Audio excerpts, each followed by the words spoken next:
Здравствуйте, дорогие друзья! Искренне рада вновь приветствовать вас. И сегодня мы побеседуем с уважаемым Игорем Михайловичем Даниловым. Здравствуйте.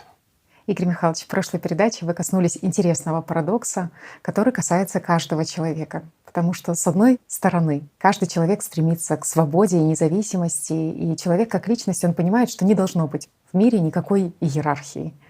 А с другой стороны, когда человек все-таки находится на позициях сознания, то в нем наблюдается постоянная борьба за доминирование. И вот вы говорили, что это обусловлено тем, что наше первичное либо вторичное сознание, оно борется за силу Врил, которая является самой ценной валютой во Вселенной. И нашим сознанием, и первичному, и вторичному интересна власть не только над личностью, но и над другими людьми. И поэтому жизнь большинства людей в этом грубо материальном мире, она все таки направлена на то, чтобы возвышаться друг над другом, чтобы поедать друг друга в энергетическом плане, если они не понимают главного, для чего в действительности дана человеку эта жизнь. И вот в связи с этим я бы хотела начать нашу передачу с вопроса, который поступил от одного из наших зрителей. Он касается взаимодействия людей в этом трехмерном, грубо материальном мире. Вопрос звучит следующим образом. А при общении с человеком мы всегда обворовываем его на внимание или нет? Ну, если вы всегда обворовываете своего собеседника, значит, вам круто повезло.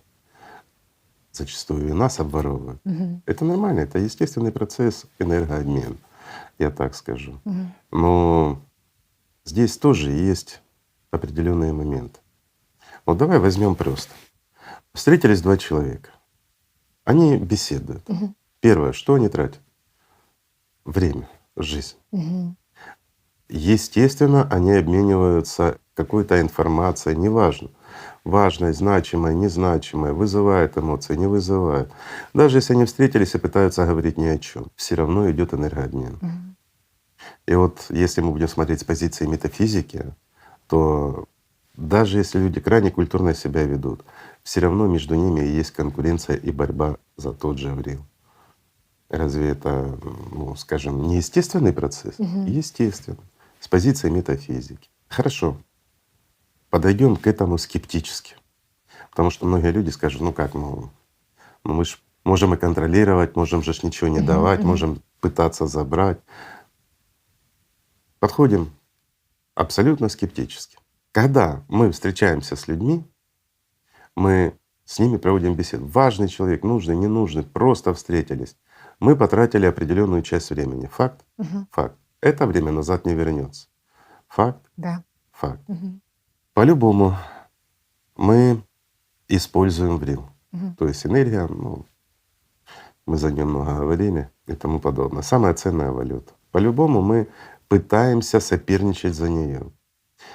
Даже если мы вот встретились с человеком, и нам неинтересно, но мы не можем уйти, а после того, как мы ушли, и вот со стороны такого серьезного скепсиса, да, ну о какой энергии может идти речь? Мгм. Вопрос: так почему после общения ни о чем с некоторыми людьми мы себя очень плохо чувствуем?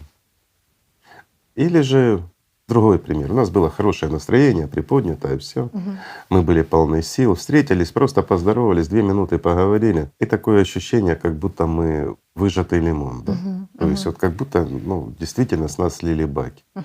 А кто с этим не сталкивался, друзья? Есть люди, и, как правило, всегда есть, если вот семья, там, родня, близкие и тому подобное, есть люди, после встречи с которыми, ну, большинство людей себя очень плохо чувствуют. Почему? Простой пример. Какие-то праздники, ну, собираются, как правило, там родные, близкие, друзья и тому подобное. Всегда, зачастую, если определенное количество, ну, скажем так, больше 7 человек, и заметь, это определенные законы. Мгм. И если собирается 7 и больше человек, обязательно будет тот, кто приходит в не очень хорошем настроении. Как правило, он всегда такой. Может быть довольно, ну, скажем, общительный, нормальный. Он уходит с приподнятым настроением, всегда хороший, но зачастую он все время рассказывает о том, как он себя плохо чувствует. Мгм. Мгм.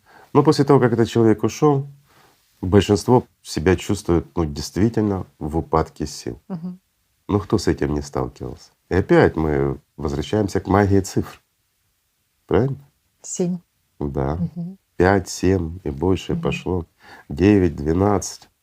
вернее, правильнее 9, 11, 12 и дальше. Мы упираемся в определенное количество людей. Вот почему 6 человек, они могут провести время нормально. Ну, в принципе, им всем хорошо, весело, они друг с другом обменялись. Как только 7 человек, картина совершенно другая. Почему? Интересный вопрос. Интересный, очень Да. интересный. А вообще все это обусловлено, я так скажу, перераспределением силы в рил. Есть определенные базовые закономерности, можно сказать, практически законы.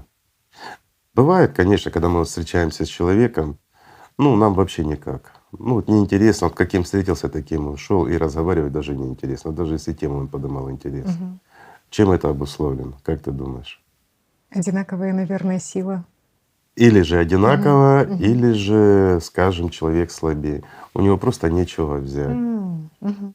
Ну, А бывает такое, что с некоторыми встречаешься, и как будто бы, вот как говорят, прям хорошо становится, душу отвел, да, как говорят в народе, да, то 100%, есть, да. что ты наполняешься, что это такое прям у тебя ресурсное Вдохновляешься. состояние появляется, да, Да. пообщался с человеком. То есть получается, что ты, по сути, Получается. обворовал его на Сто внимание. процентов. Мгм. Получается, твой бес сильнее, чем его. Мгм. А когда ты встречаешься с более слабым, ну, скажем так, то по-любому ты наполняешься. Ну не ты, бес твой. Мгм. Но на тебе это эмоционально тоже может сказываться.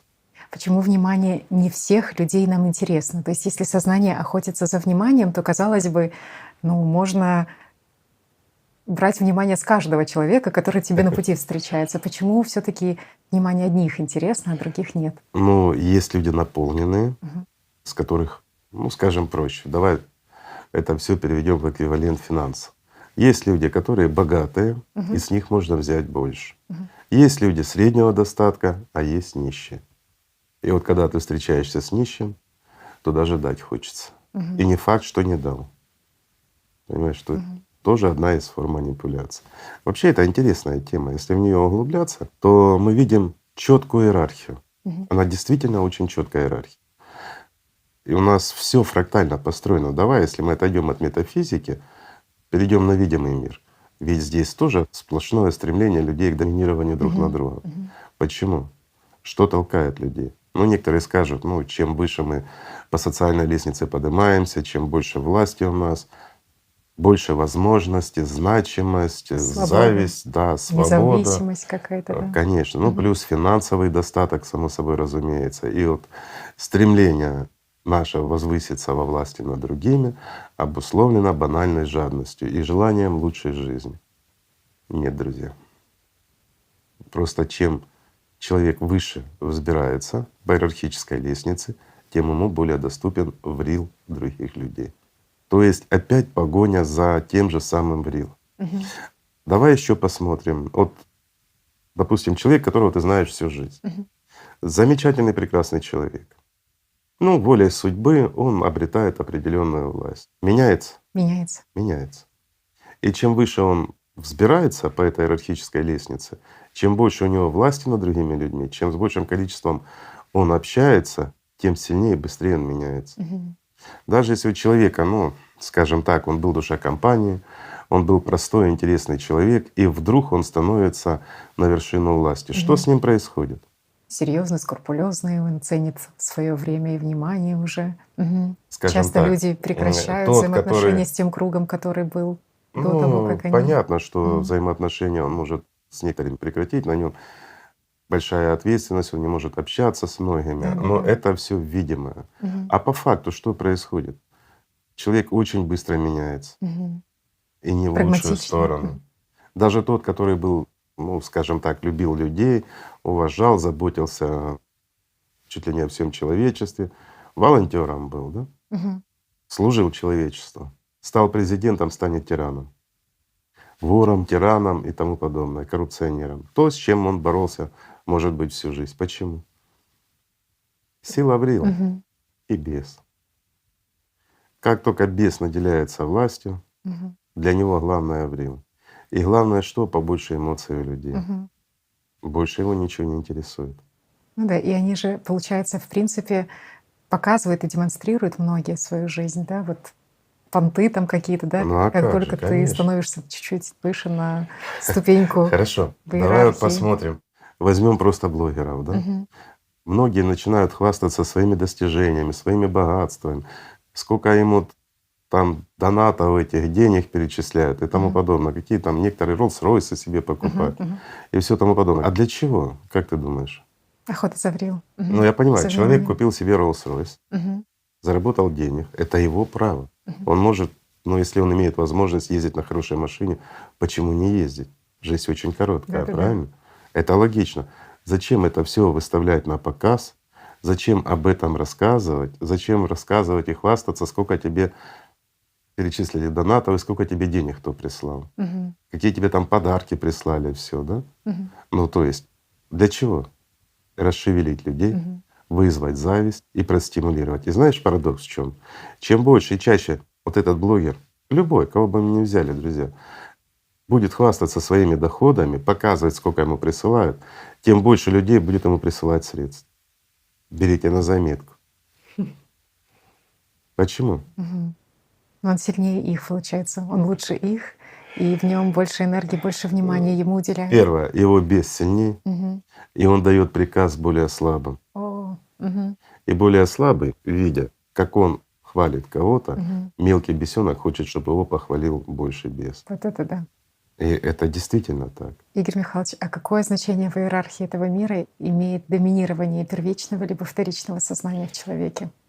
Огромно. Мгм. Первичное сознание, ну, скажем так, это показывает слабость беса.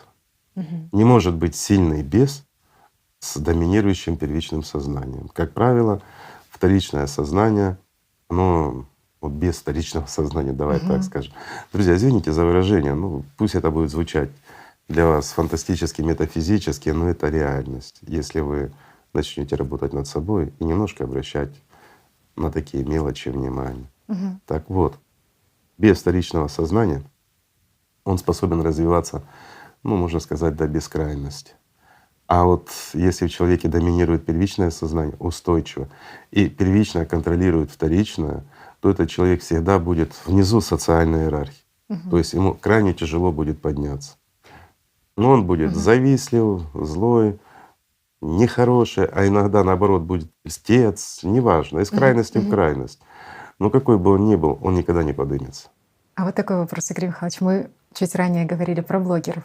Но бывает такое, что действительно блогеры, и сейчас эпоха блогеров, демонстрируют свою жизнь, бери от жизни все, живут одним днем, и кажется, что это такой нарцисс, эгоист, который влюблен в себя и так далее. И со Сплошное стороны первичное кажется, что сознание. это сплошное первичное сознание. Каким образом ему удается, в принципе, Собирать миллионную да, аудиторию, да. я так скажу, да? Мгм.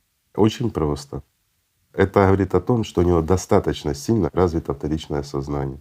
Оно доминирует, Мгм. но оно показывает и навязывает на сознание, первичное сознание своих зрителей то, что он такой же, как и они.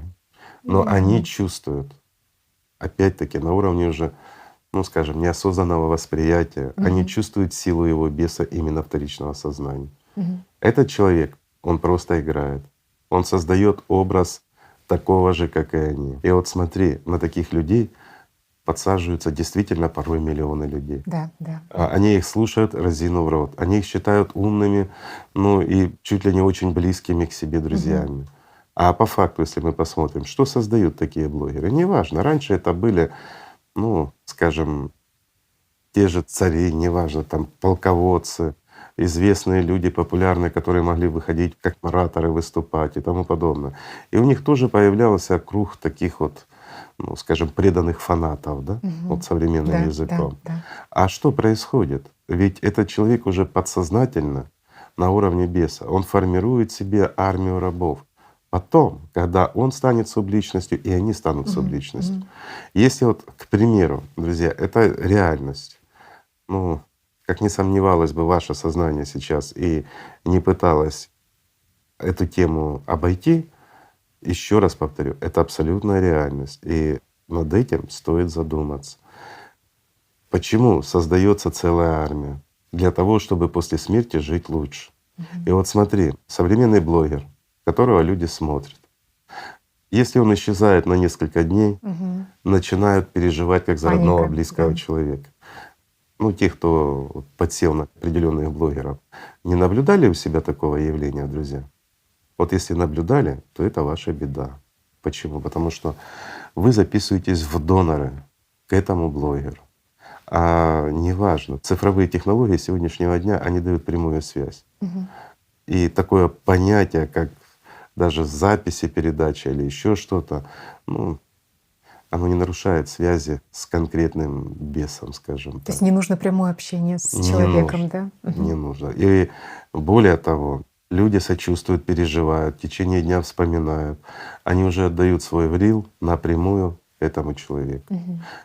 Если его бес, опять-таки как вторичное сознание, и достаточно развит, и способен, ну, скажем так, к определенному развитию, Мгм. и знает хоть немножко, скажем так, на неосознанном уровне вот эти законы перераспределения того же врил, то он свою успешность будет развивать и дальше. А бывает, конечно, что ну, как тот же бес, он развивается, создает, а в конечном счете кто-то его и обворовывает. Ну, на всякого ведь найдется раджа. А особенно в мире иерархии или в мире теней, там конкуренция очень Ждать серьезная. порядочного отношения друг к другу не стоит, да? Нереально, да. Мгм. Ну, знаешь, одни шулеры. Мгм. Поэтому надо, Получается, что скажем так, когда Мгм. аккуратненько относиться даже к блогерам и ко всему остальному. Я не говорю не смотреть, все равно же будете смотреть. Мгм. Просто должно быть понимание, что ты отдаешь. И в действительности даже вот короткие передачи у блогеров, ну, которые выходят систематически, люди их ждут, люди же переживают, им просто интересно. И вот аргументация: а зачем ты смотришь за чужой жизнью? У тебя своя есть. Мгм. Строй свою, устраивай, да. Ну, понимаю, когда там мастер-классы какие-то, там обмен опытом, ну, человек интеллектуально растет или там.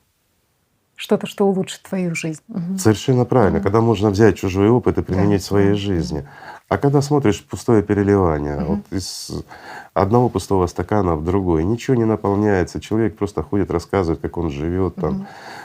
а он настолько въедается, настолько люди зависимы становятся, как наркоманы. Мгм. А почему? Да, вот многие говорят, по пятому кругу смотрю, вторичка не может объяснить, первичка не может объяснить, почему ты все время залипаешь там на каком-то там человеке, сюжете там, да, или на каком-то видео.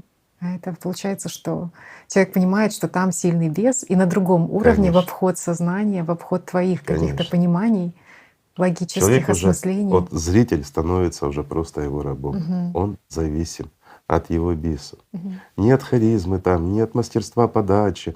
Нет, порой же смотришь, ну действительно первичное сознание. Мгм.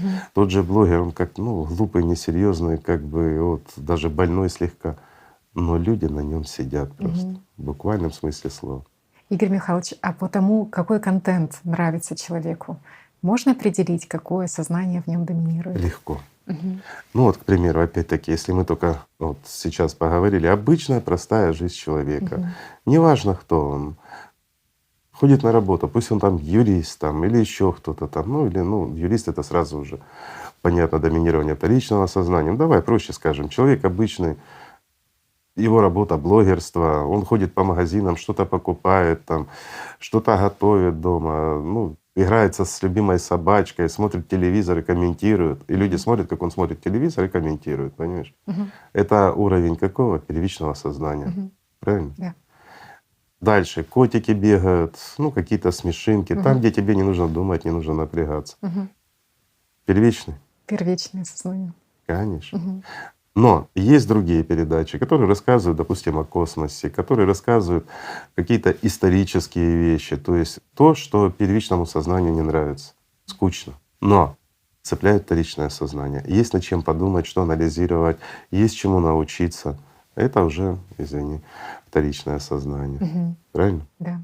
Игорь Михайлович, ну а вот духовные передачи, к примеру, почему одни передачи, они, скажем, становятся популярными в сети, а другие нет? Вот. Но здесь тоже играет роль. Мгм. Допустим, если действительно человек от чистого сердца, ну, с духовной подачей идет, то, извини, это не врил. Мгм. Если человек действительно, ну, скажем так, дает прямой посыл, и действительно он стоит на духовном пути сам, и все идет от души, то, что идет от души, как говорится, эта фракция намного чище. Куда она пойдет? К К душе, от личности. души к К душе. душе, от души к душе, Да. да, к личности. Мгм. И личность от этого будет усиливаться. И многие люди чувствуют это. Вот те, кто чувствует именно прямое воздействие, скажем так, через экран духовных сил на них, как на личность, и укрепляет их. Это делает что? Это послабляет сознание. И Мгм. первично, и вторично по отношению к личности людей. Значит, сознанию это неинтересно. Оно будет отталкивать это все, отторгать. Убыток для Просто него. как, Мгм. конечно, просто Мгм. как пламя, понимаешь? Мгм.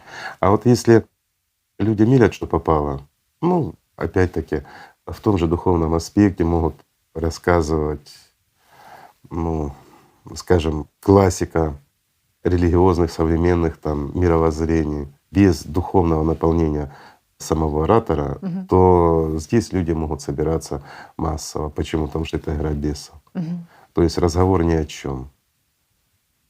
Вот эти могут становиться очень популярными передачи. Ясно. Игорь Михайлович, вот еще такой вопрос. Ну вот если так сложилось, что ты находишься в кругу людей или в компании, где ты определенно видишь, что человек обворовывает тебя на внимание, есть ли какая-то техника безопасности для тех людей, которые действительно идут по духовному пути? Каким образом Ну, я скажу так, себя вести, как быть? если люди только стали на духовный путь, у них нет еще чувственного восприятия, но они пытаются развиваться, то самый лучший способ защиты — это внутренний покой. Сосредотачивайся на духовном, на той же практике лотос, скажем. Ну, если человек какой-то религии, достаточно сосредоточиться на молитве, искренней молитве к Богу. И, скажем, собеседникам становится неинтересно. Ну то есть ты То есть поддерживаешь беседу, да? То ты есть сознание. поддерживаешь Мгм. беседу, со Мгм. стороны это не видно, Мгм. но всю силу своего внимания, всю силу своего врил ты направляешь именно к душе. Мгм. Что будет происходить? То есть передача врила Мгм. как раз бесам собеседника не идет, Мгм. и им становится очень скучно. То есть они начинают ерзать и прерывают беседу. Разговор сворачивается, Как да? правило, да. Мгм. Игорь Михайлович, ну получается, что в принципе жизнь человека здесь, в этом материальном мире, и обучение чему-то, оно напрямую связано с тем, чтобы, по сути, вычислять лучшие кейсы у тех, кто ворует в рил, и прививать их себе. Потому что многие говорят, ну вот кто я? А по сути ты, если не знаешь, ты набор кейсов, ты копируешь поведение людей, которые тебе понравились когда-то, да, то Конечно. есть их какие-то привычки, их модели поведения, их образ жизни, потому что сознание подсказывает, что у них больше силы. Опять-таки работают зеркальные нейроны. И почему, ну, допустим, те, кто смотрит определенных блогеров, они даже не замечают, но начинают их копировать. Потому Мгм. что более слабый бес, он пытается повторить, ну все, особенно внешний антураж, голос, манера подачи, все что угодно, повторить своего кумира, то есть более сильного беса. Мгм. Таким образом он пытается научиться как бы вырасти, стать сильнее и доминировать над другими людьми. То есть очень просто. Мгм. Ну вот опять-таки может возникнуть вопрос у людей. Ну да, есть сила Аврил, да, то есть она постоянно выделяется. То есть это то, чем мы оплачиваем жизнь в этой трехмерности, скажем. Мгм. Но если ни с кем не встречаешься, ну, мало ли, бывает, люди там Решили ни с неделя, кем не ни с встречаться, кем не чтобы встречаться. сберечь врил. Да, вот даже для этого, Да, вот да. сберечь. Сбережешь ты его или нет? Друзья мои, как вы думаете? Вот представьте, для того, чтобы вы не растрачивали свой врил, вы сокращаете время, Коммуникации. да, там сокращаете коммуникации, время общения там с друзьями, даже там по телефону, еще что-то. И вы пытаетесь это перенаправить на духовный мир. Это хорошо, Мгм. да, то есть на свое духовное развитие. Это замечательно. Но будешь ты тогда растрачивать свой врил на систему, на сознание, неважно, даже на свое, конечно, будешь. Мгм. Почему? Потому что сознание забросает картинками. И вот здесь самое интересное, что сознание может выдавать что угодно. Опять-таки беседы с выдающимися знаменитыми людьми. Если у тебя нет блогера, с которым ты беседуешь, то сознание тебе придумает и возвысит тебя. То есть вот здесь чревато чем? Что если ты не загружаешь свое сознание Мгм. сильно, ну чем-то серьезным, то начинается игра. И здесь преимущество как раз идет за первичным сознанием. Начинает давить система на гордыню человека. И первичка начинает, так как она все-таки ближе к личности, она начинает выдуривать на фантазии.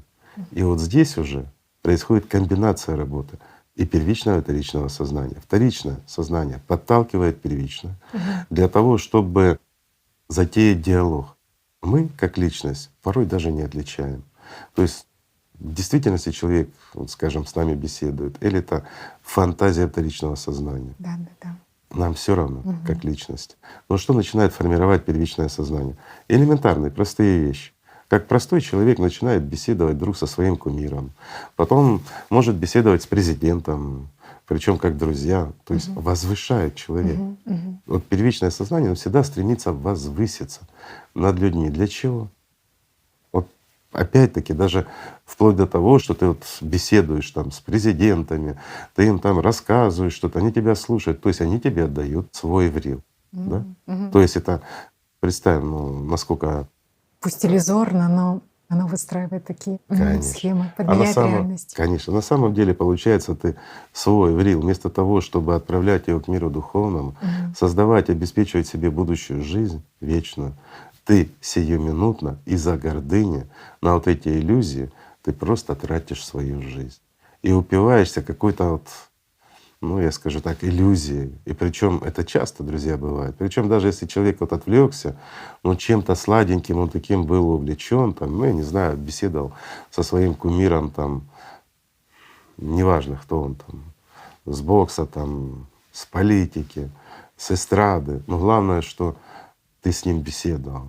Главное, что ты на ним доминировал, и что ты забирал у него врил. И вот эта вот иллюзия получения врила, а по факту для личности это как иллюзия возвышения, какого-то роста, является ничем иным, как обманом.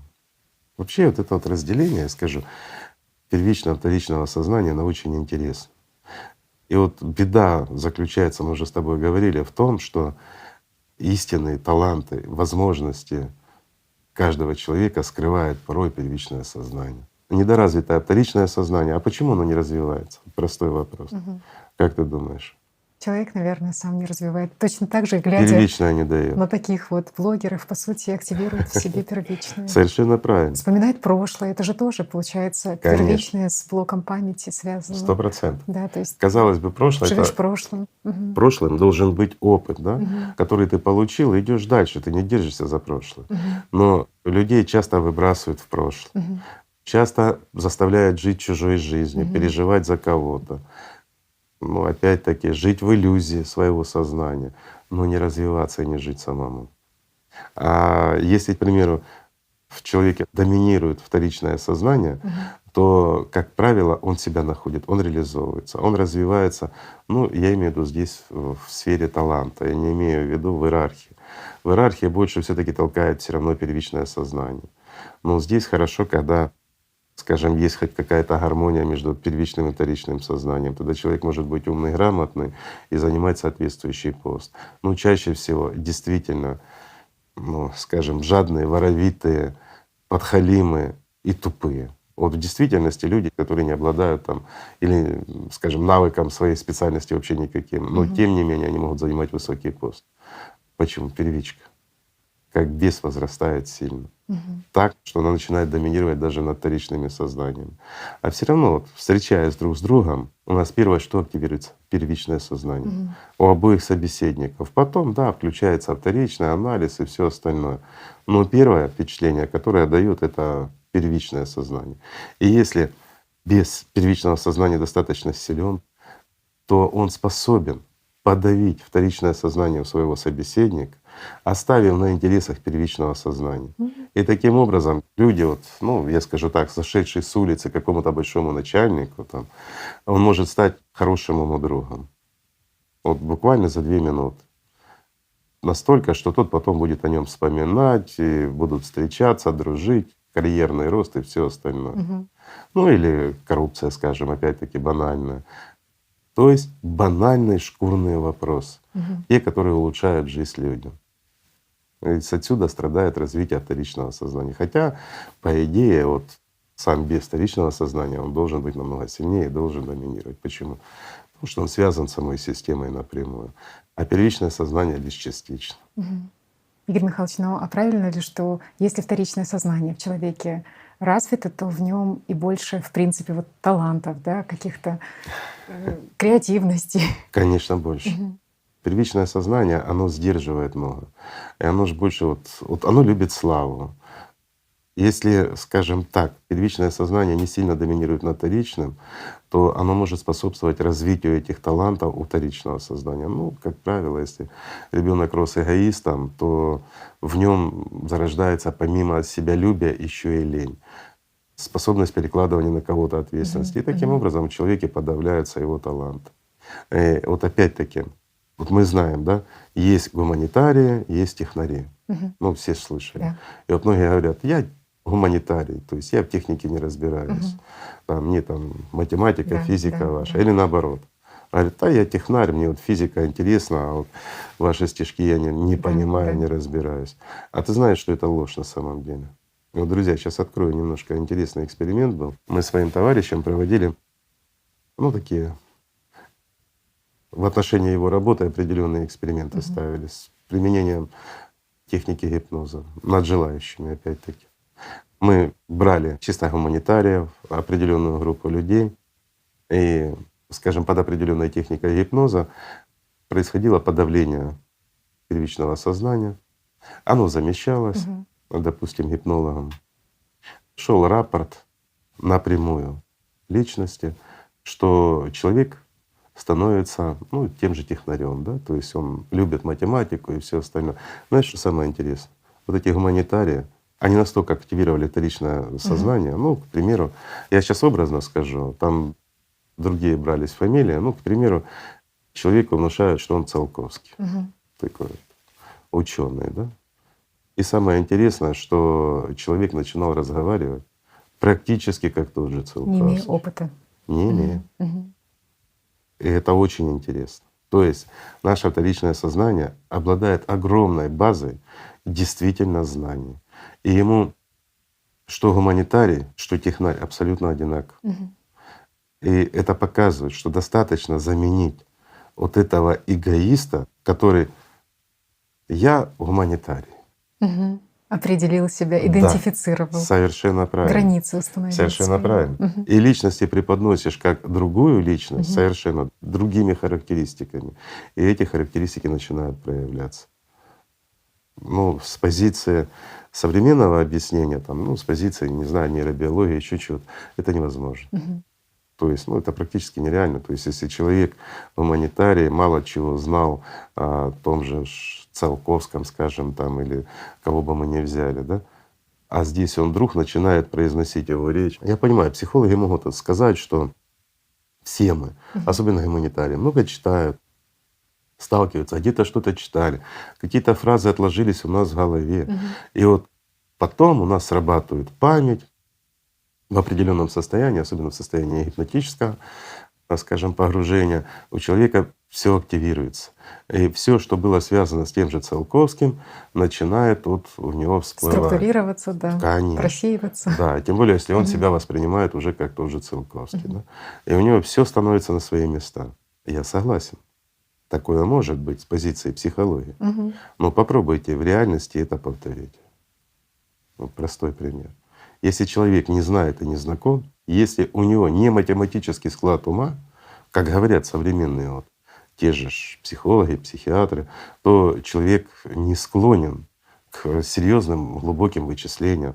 Ну, он же этого не умел. Мгм. Мгм. А здесь через 2 минуты после того, как его погрузили и подменили личность, ну, личность не в смысле личность как человека, а в смысле его эго, в данном случае первичное сознание, то человек, извини, он начинает очень хорошо разбираться и в математике, и в совершенно других науках, о которых он понятия не имел. Мгм. И вот действительно, когда с ним беседуешь, такое складывается впечатление, что ты беседуешь, ну, действительно с доктором математических наук как минимум, понимаешь? Ну, это же гуманитарий. И другие брали тоже прямо противоположное. Математика. Конечно. Мгм.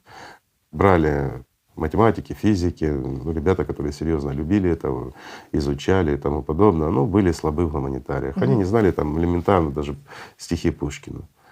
Но при проведении вот этих манипуляций, скажем так, с их психикой и подмене вот этого эгоиста внутри, они начинали стихи читать наизусть. Более того, они их легко складывали и писали. Тоже вот простой пример. Человек, ну, который, скажем так, спортсмен, одаренный спортсмен, был хороший, но понятно в науке, не в гуманитарных, не в точных Не науках. уделял этому времени. Ну да, абсолютный ноль. А уж тем более со стихами он точно не дружил.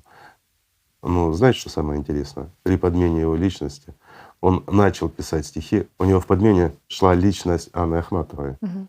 Он один в один начал сам писать, сам создавать. Почерк тот же. Все тоже. Мгм. Так он, извини, он спортсмен. Мгм. Причем хороший спортсмен, но который плохо учился, Мгм. скажем так. Он ничего не читал, никаких работ. Самое интересное, после выведения его из транса вернулся в нормальное свое боксерское состояние. Мы с ним пытались разговаривать в отношении этих стихов. Он даже автора этого не знал. Он никогда не читал никаких работ, ее не слышал. Может быть, и слышал, но не помню. И он ничего не смог воспроизвести. Мгм. Но когда его почерком написанные стихи мы ему давали, ну, он просто нам не верил. Если бы не свидетели, точно бы не поверил. То есть сознание знает, что за врил достать из этой библиотеки, да, под названием Конечно.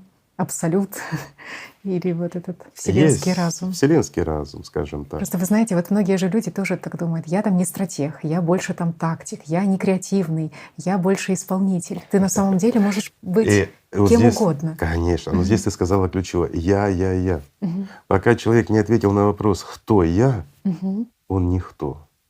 Он просто банальная яковка, понимаешь, Да. который проходит мимо величайших знаний, который проходит мимо жизни, который проходит мимо действительно Божьей любви. Просто потому, что он яковка от первичного сознания, то есть мелкий бес, который портит жизнь сам себе, который сам себя обрекает, ну, на нехорошее потом.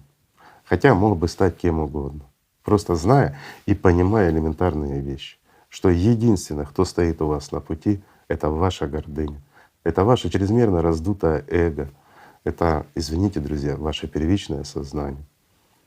Всего человек может добиться и может стать кем угодно, если будет на то, конечно, у него стремление и желание. И в том числе и хороших духовных свершений, Самое духовных главное свобод, конечно. — стать личностью А все развитой. начинается на духовном пути просто с любви. Так что, друзья, давайте любить друг друга. Спасибо. Огромное спасибо, Игорь Михайлович. Спасибо вам, друзья. Мир вам.